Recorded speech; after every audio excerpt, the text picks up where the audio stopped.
বাংলা নিজের মেয়েকে চায়, এটাই তো ছিল 2021 সালের নির্বাচনের প্রচারের ট্যাগলাইন, তাই না? বাংলার মেয়ে ভোটে জিতলো, বাংলার মেয়ে আবার মুখ্যমন্ত্রী হলো। তিনি জেতেননি আলাদা ব্যাপার, তার দল জিতলো। এবং তারপর দেখা গেল বাংলার মেয়েদের ওপর অত্যাচার। একটা বাচ্চা মেয়ে নিমন্ত্রণে গেল পাশের বাড়িতে, সেখানে তৃণমূল নেতার ছেলে তাকে ধর্ষণ করলো এবং প্র্যাকটিক্যালি কোনো চিকিৎসা না হয়ে প্রায় আধা মরা অবস্থায়, মোটামুটি জ্যান্ত অবস্থায় তাকে পুড়িয়ে দেওয়া হলো। তারপর বাংলা নিজের মেয়েকে চায়। এক মেয়ে, ডাক্তার মেয়ে, তার নার্সিংহোমে হসপিটালে কাজ করছিল।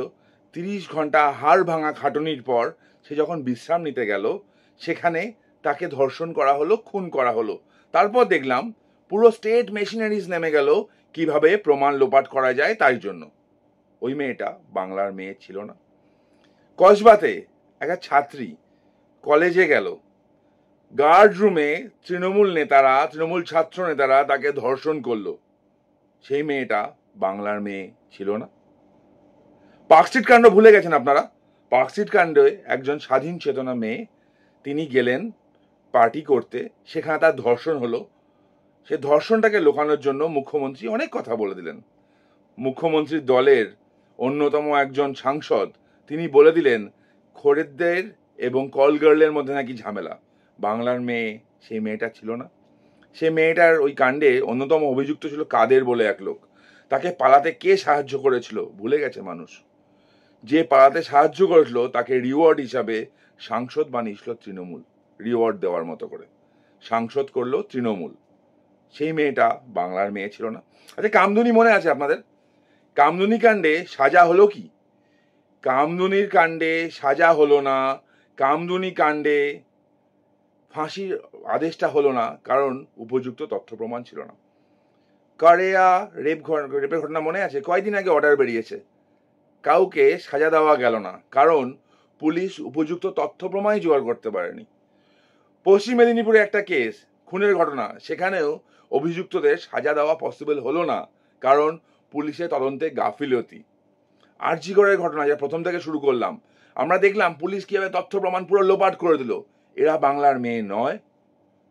মুখ্যমন্ত্রী আজকাল বাঙালি অস্মিতা নিয়েও প্রচন্ড কথা বলছেন। আচ্ছা, মালদা, মুর্শিদাবাদ, মহেশতলা, যাদের উপর অত্যাচার ছিল তারা বাঙালি ছিল না? তারা কি মঙ্গল গ্রহের প্রাণী ছিল? হরগোবিন্দ দাস, চন্দন দাস, তারা বাঙালি নয়? তারা বাঙালি ছিল না? তাদেরকে যখন মারা হলো, পুলিশকে ফোন করার পরও পুলিশ পৌঁছালো না।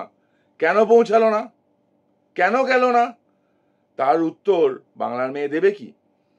একটা ন্যারেটিভ সাজানো হচ্ছে, বলা হচ্ছে ভারতবর্ষের বিভিন্ন প্রান্তে নাকি বাঙালিদের ওপর অত্যাচার হচ্ছে। মুখ্যমন্ত্রী, আমাদের মাননীয় মুখ্যমন্ত্রী পশ্চিমবঙ্গের সব মানুষকে কি বোকা মনে করেন? তিনি মনে করেন কি পশ্চিমবঙ্গের সব মানুষের কপালের ঠিক এইখানটা করে বিশ্ব বাংলার ব লেখা আছে? হ্যাঁ, ব দিয়ে কি কি হয় আমি আর বলছি না, আছে কি? নেই তো। পশ্চিমবঙ্গের মানুষ, পশ্চিমবঙ্গের শিক্ষিত বেকাররা এখানে কাজ পাচ্ছে না, অন্য রাজ্যে চলে যাচ্ছে, অন্য রাজ্যে কাজ করছে। বিভিন্ন আইটি ইন্ডাস্ট্রিতে বাঙালি ছেলেমেয়েরা ভর্তি হয়ে বসে আছে, তারা কাজ করছে, তাদের উপর কোনো অত্যাচার হচ্ছে না, তারা শান্তিতে কাজ করছে। প্রচুর বাঙালি অন্য রাজ্যে গিয়ে ব্যবসা করছে, তারা শান্তিতে কাজ করছে। পশ্চিমবঙ্গের কৃষকরা এখানে তাদের মজুরির দাম পায় না বলে ধান পোতার কাজে পর্যন্ত অন্য রাজ্যে চলে যায়, কারণ এখানে মজুরি ঠিকঠাক পায় না। রাজমিস্ত্রির কাজ করতে অন্য জায়গায় চলে যায়, তাদের উপর তো অত্যাচার হচ্ছে না, কোনো সন্দেহ হচ্ছে না। তাহলে সন্দেহ কাদের উপর হচ্ছে? যাদের দেখা যাচ্ছে আইডি ভুল, যাদের দেখা যাচ্ছে ফেক আইডি। আসলে আমাদের মুখ্যমন্ত্রী বাংলাদেশি বাঙালি এবং পশ্চিমবঙ্গের ভারতীয় বাঙালি গোলানোর চেষ্টা করছেন। বাংলা ভাষায় কেউ কথা বলেই মানেই সে বাঙালি নয়, বাংলা ভাষায় কেউ কথা বলে মানেই সে পশ্চিমবঙ্গের বাঙালি নয়, সে ভারতীয় বাঙালি নয়। বাংলা ভাষায় কথা বলছে বাংলাদেশের মানুষগুলো, হ্যাঁ, সেই মানুষগুলো যাদের অত্যাচারে বাংলাদেশের হিন্দু বাঙালিরা পালিয়ে আসতে বাধ্য হয়েছিল। ইতিহাসে সব থেকে বড় সংখ্যায় মানুষ ছেড়ে আসতে বাধ্য হয়েছিল বাংলাদেশ থেকে। বাংলাদেশের হিন্দুরা কেন এসেছিল? কারা তাড়িয়েছিল? যারা এসেছিল তাদের ভাষা বাংলা, যারা তাড়িয়েছিল তাদের ভাষাও বাংলা। বাংলা বাঙালি একটা অদ্ভুত সেন্টিমেন্ট তৈরি করার চেষ্টা করছে মুখ্যমন্ত্রী। তো আসল সত্যিটা কি? আসল সত্যি তো চোখের সামনে। এই কয়েকদিন আগে দেখা গেল না, বেশ কয়েকটা ডিপোর্ট করে দেওয়া হয়েছে। তাদের কাছে সব কার্ড ছিল, কার্ড তৈরি করে দেওয়া হয়েছে। পশ্চিমবঙ্গের বুকে সাদ রাদির মতো একজন লোক টেররিস্ট, সে ভোটার কার্ড পেয়ে যায়, তৃণমূল সাহায্য করে, আধার কার্ডের ফ্যাক্টরি আছে এখানে। এক পঞ্চায়েত থেকে, শুধুমাত্র একটা পঞ্চায়েত থেকে ৩,৫০০ বার্থ সার্টিফিকেট ইস্যু হয়েছে নাকি। সেই পঞ্চায়েতের এক সেক্রেটারি, যার স্যালারি নাকি ২৫০০ টাকা, তার ব্যাংক অ্যাকাউন্টে আছে ৩.৫ কোটি টাকা। আচ্ছা, লাভলি খাতুনরা কারা? লাভলি খাতুনরা তো বাংলাদেশি। তারা এখানে ভোটে লড়ে, এখানে পঞ্চায়েত প্রধান হয়। কি করে হয়? তৃণমূল করে। তৃণমূলের বারাসাত জেলার সেই সভানেত্রীর কথা মনে আছে? যারা বাংলাদেশ থেকে এসছেন, এখনো কাগজপত্র হয়নি, অমুক দাদার সাথে যোগাযোগ করুন, তিনি করে দেবেন। হ্যাঁ, তিনি করেছেন। পশ্চিমবঙ্গের বিভিন্ন প্রান্তে এইভাবে বাংলাদেশি মুসলমানদের কার্ড করে দেওয়া হয়েছে। তারা মমতা বন্দ্যোপাধ্যায়ের ভোটার, তারা আপনার অধিকারের সব কিছু লুট করছে, আমাদের রিসোর্স লুট করছে। তারা কেউ শরণার্থী নয়, তারা অনুপ্রবেশকারী। এই অনুপ্রবেশকারীদের রক্ষা করার চেষ্টা করছে মমতা বন্দ্যোপাধ্যায়। বাংলা নিজের মেয়েকে চায়, বাংলা বাঙালি, এসব ন্যারেটিভ চলছে। আগের বার ছিল বাংলা নিজের মেয়েকে চায়, তারপর আমরা দেখলাম একের পর এক বাংলার মেয়েরা ধর্ষিতা হলো। আমরা দেখলাম বাংলার মেয়েদের ওপর অত্যাচার নেমে আসলো, তারা আইনি সাহায্যটা পেল না। এখন নতুন ন্যারেটিভ চলছে বাঙালি অস্মিতা। আচ্ছা, প্রশ্ন আছে, ২৬,০০০ শিক্ষকের চাকরি বাতিল হলো তৃণমূলের দুর্নীতির জন্য। তারা বাঙালি নয়?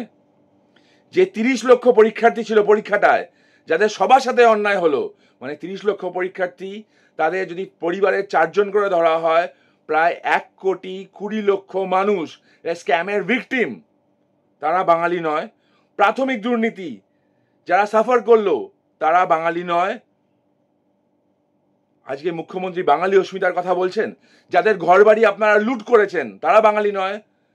যাদের ১০০ দিনের কাজের টাকা আপনারা লুট করলেন, তারা বাঙালি নয়? যাদের আবাস যোজনার বাড়িটা আপনারা লুট করলেন, তারা বাঙালি নয়? যাদের রেশনের চাল লুট করলেন, তারা বাঙালি নয়? এরা কি মঙ্গল গ্রহের প্রাণী? মুখ্যমন্ত্রী বাংলা এবং বাঙালি ন্যারেটিভ সেট করার চেষ্টা করছে, কিন্তু পশ্চিমবঙ্গের বাঙালিরা, ভারতীয় বাঙালিরা জানে যে পশ্চিমবঙ্গ আস্তে আস্তে গ্রেটার বাংলাদেশ হতে চলেছে। এখানে মৌলবাদী দোষণ চলছে। মুখ্যমন্ত্রী তার বাংলাদেশি মুসলমান ভোট ব্যাংক এবং রোহিঙ্গাদের নিয়ে বেশি ভাবে, অন্যদের নিয়ে ভাবে না। এর জন্য একের পর এক মিথ্যে ভিডিও ছড়ানো হচ্ছে। আপনারা দেখেছেন, হরিয়ানার একটা ভিডিও সামনে এসছে। তৃণমূলের মুখপাত্র পার্থপ্রতিম বাবু বলেছেন হরিয়ানায় বাঙালিদের ওপর অত্যাচার হচ্ছে। তো ভিডিও সত্যতা কি? দেখা গেল সে ভিডিওটা ডিজে বাজানো নিয়ে ঝামেলা, লোকাল লোকেদের মতো ঝামেলা। সেখানে পশ্চিমবঙ্গের বাঙালি, ভারতীয় বাঙালির সাথে কোনো সম্পর্ক নেই, কিন্তু ন্যারেটিভ বানানো হলো। শামিরুল ইসলাম সুইটি বেবি বলে একজনকে নিয়ে প্রচুর কথা বলছেন আজকাল। সুইটি বেবির কাগজপত্র সামনে আছে। তার বাচ্চার জন্মগ্রহণ করেছে ২০২০-তে, তার বার্থ সার্টিফিকেট ২০২৫-এ। তাকে যখন ডিপোর্ট করা হলো, ডিপোর্ট করার আগে ৩ দিন আগে বীরভূমের পাইকার গ্রাম পঞ্চায়েত থেকে তার কাগজ তৈরি হয়ে গেল। কেউ কিচ্ছু বোঝে না কিভাবে কাগজ তৈরি হচ্ছে, কিভাবে পঞ্চায়েত থেকে টাকা নিয়ে বাংলাদেশি অনুপ্রবেশকারীদের কাগজ দিয়ে দেওয়া হচ্ছে, আর মুখ্যমন্ত্রী বাংলা এবং বাঙালির নাটক দেখাচ্ছেন। পশ্চিমবঙ্গের মানুষ বোঝে, পশ্চিমবঙ্গের হিন্দুরা বোঝে যে পশ্চিমবঙ্গের হিন্দুদের অধিকার খর্ব করার একটা চেষ্টা চলছে, এবং অধিকার শেষ করার জন্য পশ্চিমবঙ্গের মুখ্যমন্ত্রী যা ইচ্ছা তাই করে চলেছে এবং ন্যারেটিভ বানাচ্ছেন। ২০২১-এ ন্যারেটিভ ছিল বাংলা নিজের মেয়েকে চায়। দেখা গেল বাংলার সেই মেয়ে, বাংলার মেয়েদের ধর্ষকদের সুরক্ষা চায়। এখন বাঙালি অস্মিতা দেখাচ্ছেন। বাঙালি অস্মিতার নামে মুখ্যমন্ত্রী বাঙালি বাংলাদেশি অনুপ্রবেশকারীদের রক্ষা করার চেষ্টা করছেন। দেখুন, ভাষা এক হতে পারে, বাংলা ভাষায় কথা বলে মানেই সে ভারতীয় বাঙালি নয়। এরা সেই বাঙালি যাদের অত্যাচারে হিন্দু বাঙালিরা বাংলাদেশ ছাড়তে বাধ্য হয়েছিল। চোখ খুলুন, সত্যিটা দেখুন, সত্যি ঘটনাটা বুঝুন।